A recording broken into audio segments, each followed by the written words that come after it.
First of all, congratulations on this movie. It's fantastic. I watched Oh, it last night and I was very captivated by it.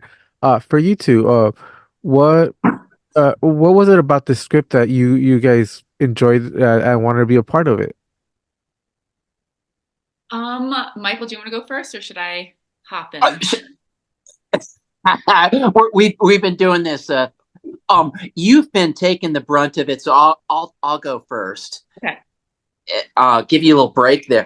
Um, yeah, well, for me, I loved all the history. Like Steffi and I have both been talking about the different levels of it. Like there's this aspect of the medieval history that I love. I love history, and there's the aspect of like me as the father and my I think it's really interesting to think you wake up sort of late in your life and you're like, oh, I screwed up like badly. Like my own daughter might, is struggling in large part because of me, and how does a person deal with that? What do you do now? And so those are some levels of what I loved about it. I'll turn it over to Stephanie. Yeah, I will echo Michael in that like I was really drawn to the dynamic characters that I think were so human, like so wonderfully flawed. Um and I think we've talked about this quite a bit. Like what I loved about the script was that it was so many things. It was a horror film, but it was also a very grounded family drama. It's also a fantastical film. Like it deals with medieval history and lore. So I loved that it had all these different facets to it. I think also I'm really drawn to horror genre films that are grounded in an emotional reality, which I think this one really is. The horror of it, we've been talking about this a lot today, um, is both fantastical and very real. Yeah, like psychological and Yeah. I would certainly be remiss if I didn't bring up horses and sword fighting. Yes. How can you say no? One of the greatest parts about horror is the fact that, the best horror films are grounded in some sort of reality Yeah. or can mirror our lives in certain ways. What is it about this film that kind of just like really hooks an audience, really like puts an audience as perspective into like this psychological torture that these people are going through. I have to say a doubt is like one of the things is like what's going on with me? Is what I'm seeing or feeling or experiencing, is it real or is it just coming from me? Am I crazy or am I just depressed or is there a demon? Should I get my sword or take some Xanax? I Huh? I 100%. And um for my character, I feel like perhaps what might resonate with audience members is this, and Michael spoke to it, like this idea of um doubting yourself as a parent, right? yeah. Doubting your relationships or your worth. And I think with Silvia, you get to see this wonderful nurturing side to her, this loving side, which is very real, but she's also experiencing a very deep depression and a sort of crisis of identity. Like there's a wonderful moment in the script where Lily discovers notes that Silvia had written to her therapist, perhaps in a very dark moment of Yeah, that it really very um, personal. and like questions her desire to even be a mother. And I think that's so interesting that both can be true. You can love something so wholeheartedly and also be like, do I even want this? Oh, I forgot about that aspect of it, Stephanie, where in the film where you're like one of the you know you never hear people say anything about maybe the difficulties of parenthood, but there's all like, oh, my baby woke me up in the night. But there's never this deep thing that's like, you destroyed my life. Yes. Yeah. And I I think that's, love you, yes, but you but destroyed my life. yes. Yeah. And I think both can be true. Right. Like you can love something so intensely and also be like, but I've lost a part of myself that I Exactly. miss. And I used to go out and see friends and like go yeah. to a movie or whatever, and now it's like, take me to the small. Yeah, that's a perfect segue to my next question. Both of you deal with your characters deal with parenthood in a very different way. How difficult is it to embody a character like that? Hmm.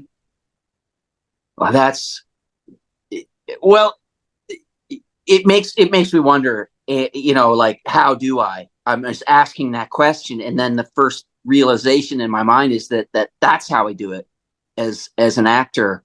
I'm doing my lines, but I'm not sure. Like I think like parents, it's the same thing. It's like you we say fake it till you make it, right? Like you have to do this, and you got to sell it hard, but in your mind you're like, are you screwing up here? And Yeah. I think it was like a yeah, delicious task as an actor to get to play parents that were so multifaceted because yeah, sometimes in movies, it's the bad dad, the dad that's yeah, not like it's and he's yeah, almost bad, or it's the angelic mother. all She's bad, all good. yeah, and so it was really fun and refreshing to play real people. um, Yeah, right, right, right. Definitely. Yeah, and to have those doubts and the question and wonder and all as I think though all those things in my head as an actor, I actually think that's good. I want that. yes, yeah.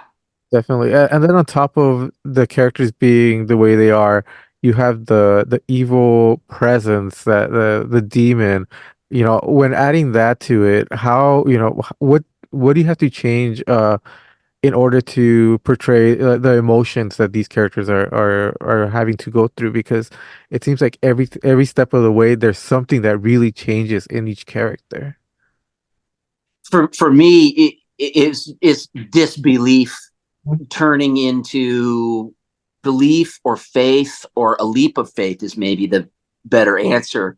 Uh, I, what I mean by disbelief is I'm like, my daughter is telling me something sounds pretty crazy, and there comes a point where I think to myself, well, is it really important for me to believe 100%, or is it important for me to support her, to be there? And it was really, really hard for my character to make that leap, and I think he tried.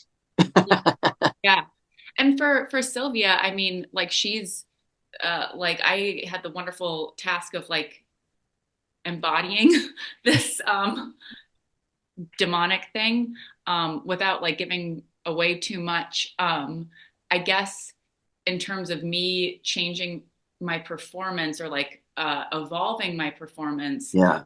I really have to give credit, I think, to our wonderful makeup and effects team and costume design, and then to Gordon, who really um, helped me create the different stages of where Sylvia goes, and then that Mm. shift into the other dimensional Sylvia. Um, Gordon spoke about this briefly, but Elizabeth, who's one of the producers on the film, has a dance background, and Gordon also is very well versed in dance and the body as an instrument. And so having his direction um, in creating that second facet of Sylvia and how that like manifests itself in how I moved or like just small little body language was, I think, kind of pivotal for me in terms of creating or transitioning into that fantastical side of the character. Yeah, if you don't get that feedback, you don't really know what, Right. it's like, oh, I feel like I'm doing the right thing, but they're like, yeah, but that's not reading. Yeah. It's not coming across as you think it's coming across. Yes. And so, okay, well, help me out here, Yeah. Tweak it. Yeah, yeah. And how important is it to have a director that will allow you to give feedback as well as give you feedback into what, this character should be so you guys can create the best character possible? I think of it as a looseness. I really like a little bit of a looseness. And Gordon was the director and screenwriter, Gordon. Um, he just amazed me, like, with his calmness. Like, you're sort of freaking out and everybody's on set freaking out. It's sort of high stakes. It's very costly to do a film, and you're like, this is a low budget film, so we need to do 1 or 2 takes, get it right. And he, his whole career is in the balance, and he's like, oh, okay, he's like calm. And what that does is it just gives me a little bit of room to be like, well, does this work? And does this work? Because for me, sometimes I can't explain it verbally as well as I can just do it. And then have that feedback and not have him panic if he doesn't like it. Yeah, I think it's film is a collaboration, like the best type, and I think the best work comes out of collaboration. And with this film and with Gordon, like he obviously had his take on the characters, but I think he really let us play within that and bring our homework and our heart to it. And I think we created something really beautiful. And I think that's an exciting way to work for me when it's not, you get to be part of the creation and the collaboration. Awesome. And was there a scene that you guys enjoyed the most of your character that you can't wait to see the reaction to that? I love our scenes together, Michael. Oh, that's what I was headed there too, because they're a little bit surprising, and they were a lot of fun, and they're a little bit weird. Yeah. I also I talked about this with Michael earlier. I love his scene with Lily when he's teaching her how to sword fight. Yeah. I think that's beautiful. I think it's an emotional and beautiful moment in the story. Yeah, I think the scenes that I'm excited for viewers to see are I really like I think it's the opening of the film where you get the history of what has happened to Lily and oh I yeah, think it's good. I think it's it hits you pretty hard. I think right at the top. Like, oh, this little girl. Yeah. I don't want to spoil it, but she sees something that's pretty serious. Yeah. Awesome. Well, thank you both of you very much for your time. This is a great film, and congratulations once again. Thank you so much.